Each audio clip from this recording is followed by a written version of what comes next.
Una cosa más que quiero decir sobre las operaciones icónicas, bueno, está acá, y que puede resultar un poco contraintuitiva. Venimos diciendo que estas refieren a la semejanza, en continuidad con la idea persiana del icono, pero creo que deberíamos considerar las operaciones de desemejanza, de distinción y contraste también como icónicas. Acá tenemos dos personajes emblemáticos del anime, de la serie Dragon Ball Z. Si no los conocen, no importa, con solo verlos juntos se puede inferir que son muy distintos. No solo distintos, son rivales. Vean la elección de tamaños y colores en los diseños de ambos personajes. Colores cálidos en el primero, fríos en el segundo. Hay aspectos del orden simbólico jugando un papel. Desde ya, los colores cálidos como el rojo o el naranja suelen usarse para personajes más pasionales, más del corazón, mientras que los colores fríos como el azul y el celeste para personajes más mentales, como son los dos de esta imagen. Una película de Tim Burton llamada El cadáver de la novia, que es la que está ilustrada en la imagen de la derecha, subvierte muchas convenciones visuales sobre los vivos y los muertos, representando a los vivos como figuras en blanco y negro y a los muertos en vívidos colores. Más allá de la investidura simbólica de estos motivos visuales, el solo hecho visual de provocar contraste y disonancia es, en sí mismo, significativo. También quiero recordarles que aunque los ejemplos fluyan con mayor facilidad pensando en imágenes, las operaciones icónicas no son exclusivamente de esta materia significante. Pensemos en la música de jazz, por ejemplo, cuando dentro de una improvisación se toca el fragmento o una melodía conocida de otra canción, como puede ser el cumpleaños feliz o la marcha peronista. Esa replicación melódica es, como toda imitación, icónica. De hecho, los grandes teóricos de la narración, desde Aristóteles en adelante, coinciden en que la narración es una imitación de la vida. La sola construcción de una historia es un acto icónico de poner en palabras algo como si hubiese pasado. Como si denota el parecido con algo posible. El arte en general tiene siempre una gran cuota de iconicidad y acá viene bien pensarlo desde el cuerpo reencontrado. Cuando Verón dice que a partir de que ingresa el orden de lo icónico en la conformación del cuerpo significante, se abren una multiplicidad de posibilidades expresivas. El arte es, a menudo, como en el juego de los niños, ignorar lo convencional de un objeto, de una imagen o una melodía y buscarle nuevas e impensadas aplicaciones y usos. Esa exploración en el universo de lo posible que solo el arte habilita al ser humano se realiza mayormente en el orden de lo icónico.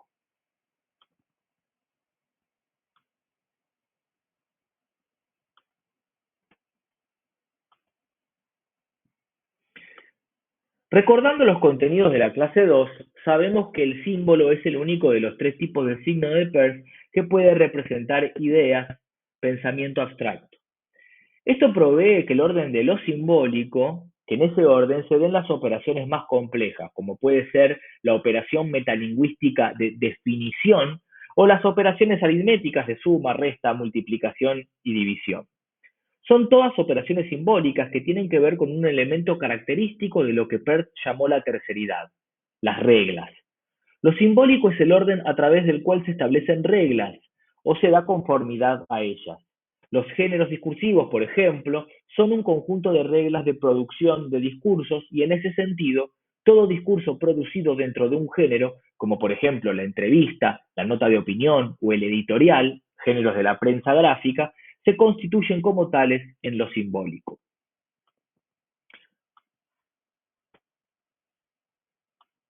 Por supuesto, que hay mecanismos que son icónicos e indiciales también involucrados, y eso nos devuelve a la idea anterior de que las operaciones de producción de sentido rara vez se dan en un único orden. Podemos, sin embargo, pensar en operaciones simbólicas hacia adentro de la superficie textual. Una de las que ya hablamos en la clase 4 es la de anclaje. Cuando una inserción verbal fija el sentido de una imagen, como ocurre en los titulares de las tapas de diario, es lógico encontrar muchas de estas operaciones en la materia significante de la palabra, ya que ésta funciona mayormente en el orden simbólico. Es interesante volver al cuerpo reencontrado. Si el ingreso de lo icónico abría el juego a un sinfín de posibilidades expresivas, algo común en la niñez, que, como decíamos, se recupera en la vida adulta a través del arte, lo simbólico sirve para cerrar esas posibilidades, para establecer qué trayectorias, qué reenvíos son los, entre comillas, adecuados. Aquí es donde se vuelve pertinente la comprensión más psicoanalítica de la ley, que Verón también relaciona a lo simbólico, una censura de las trayectorias incorrectas y una definición de las aceptables. Las normas sociales se conforman en el orden de lo simbólico, o mejor dicho, son el orden de lo simbólico. La tensión y la competencia, a veces violenta, entre la posibilidad expresiva y el orden social es inherente al campo artístico. Y es algo que a mí personalmente me convoca muchísimo. Pero no nos vayamos del tema, ¿no? Orden, orden.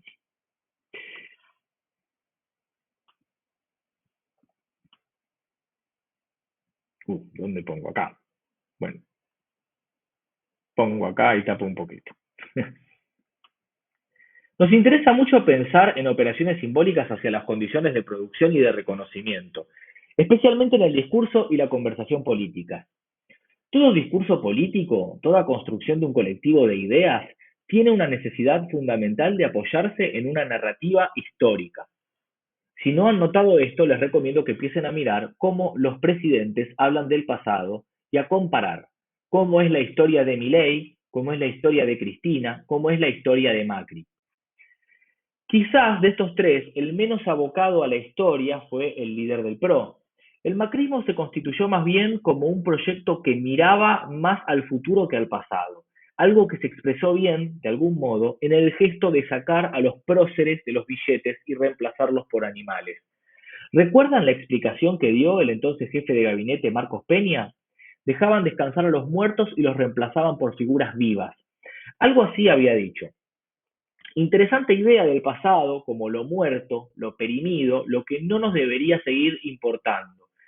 Eso entabla toda una relación con los discursos históricos, pero sobre todo con los políticos, y especialmente los del gobierno que lo antecedió, el kirchnerismo, que se apoyó también en una fuertísima narrativa histórica, a menudo catalogada como revisionista.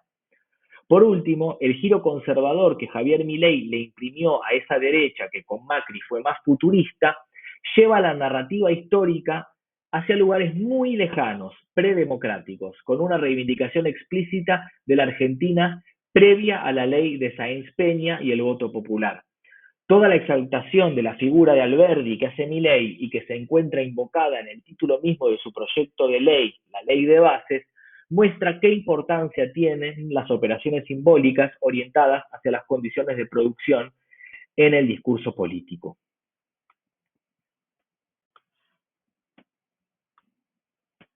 De igual modo, también operan hacia adelante los discursos.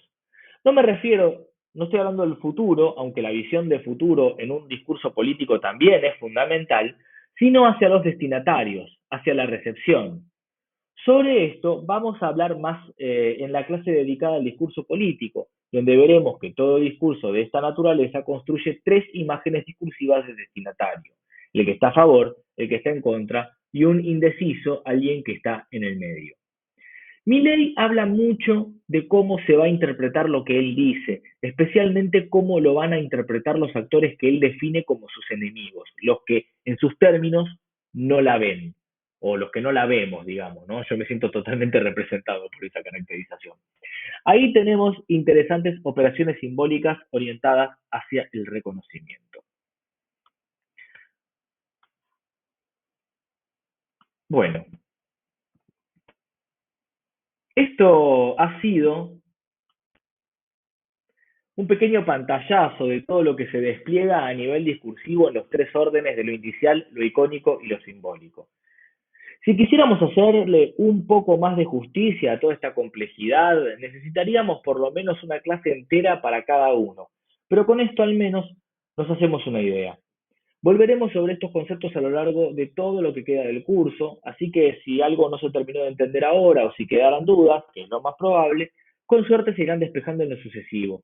Aún en clases que no se dediquen con especificidad a esta temática, ya que están en el centro de nuestra mirada teórica sobre la producción social del sentido. Vamos a volver a estos conceptos.